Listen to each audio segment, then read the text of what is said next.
नमस्कार, मेरा नाम है सचिन चौधरी और हमारे साथ हैं हमारे सहयोगी अरविंद वाजपेयी। तो आज हम जो शहर में 13 जून को सेक्टर 11 के श्री कुमार केमिस्ट के कैशियर की जो हत्या कर दी गई थी उस मामले पर बात करेंगे।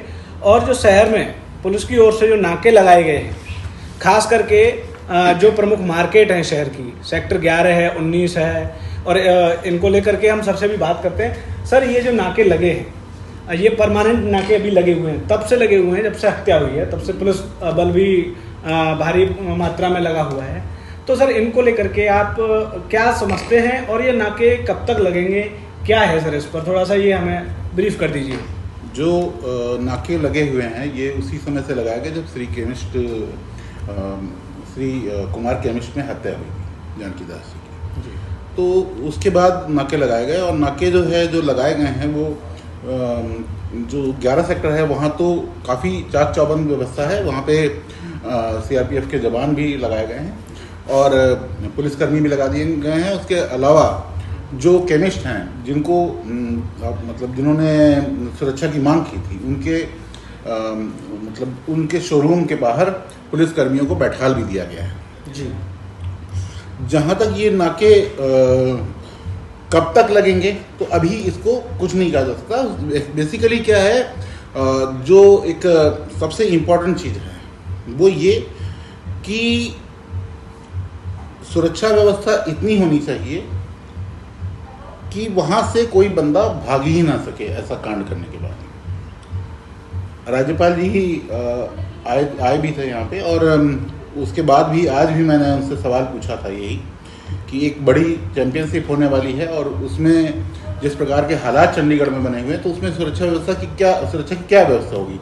तो उन्होंने यही कहा कि इस बात को लेके वो चिंतित हैं और वो खुद भी इस चीज़ को बर्दाश्त नहीं करते हैं कि कोई व्यक्ति इस प्रकार की घटना करने के बाद वहाँ से फरार हो जाए, भाग जाए। तो इसमें कोई पुलिस की बहुत प्रशंसा नहीं है। पुलिस जो है वो अपना काम थोड़ा सा बेहतर तरीके से करे, उनका कहना यही है।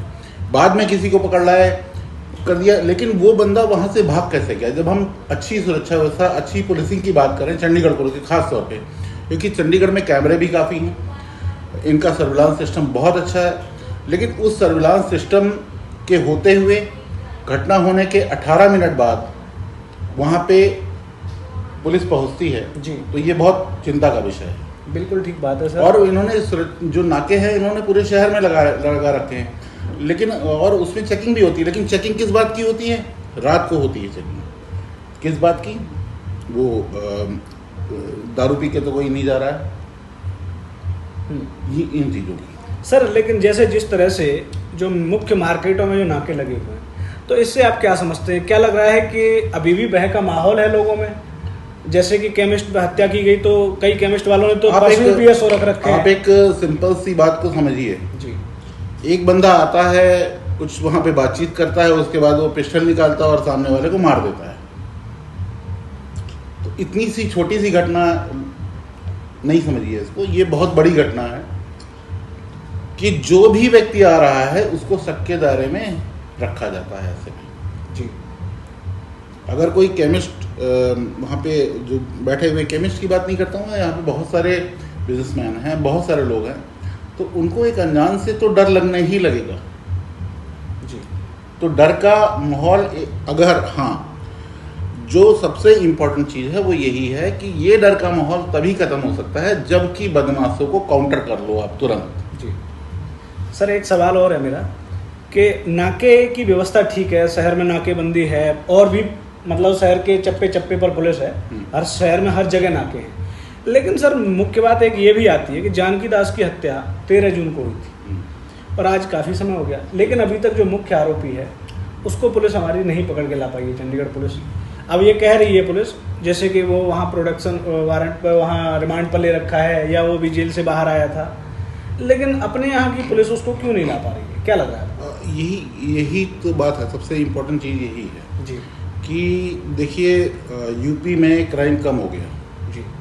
यूपी में क्राइम कम होने का कोई कारण तो होगा ना, वो कारण सारे लोग देख रहे हैं, समझ रहे हैं, हर चीज़ कर रहे हैं। क्योंकि वहाँ पर क्या है कि वहाँ जो उसी पैटर्न का सिस्टम यहाँ तैयार करना पड़ेगा कि बदमाशों को भयभीत हो जाए बदमाश। पहली चीज़ ये। दूसरी बात ये कि जो आपका सवाल है कि अब तक पुलिस नहीं पकड़ के ला पाई, कई बार अमित कुमार और शराबी है उसका नाम। तो वो बेसिकली क्या है कि जो अमित कुमार है उसमें कुछ कानूनी अड़चने होंगी, उस वजह से नहीं ला पाए। लेकिन प्रयास तो इन्होंने किया था, ये गए थे है ना, गए थे, प्रयास किया था, लेकिन ला नहीं पाए। हाँ, दोबारा उन्होंने किस तरह से प्रोसीडिंग करी, उनकी किस तरीके से वो बार बार कह रहे थे कि उससे बहुत कुछ निकलना है। अगर मुख्य आरोपी वही है तो वो उससे बहुत कुछ हमारा निकलना है। ठीक है, तो ये रही हमारी अरविंद वाजपेयी जी से बातचीत, और इस मामले पर इन्होंने अपना पूरी बात रखी है, जैसे जो माहौल है वर्तमान में चंडीगढ़ का, उस पर सर ने। नमस्कार, देखते रहिए अमर उजाला। अगर आप ये वीडियो YouTube पर देख रहे हैं तो हमारे चैनल को सब्सक्राइब कर बेल आइकन दबाएं, और Facebook पर देख रहे हैं तो हमारे पेज को लाइक करें।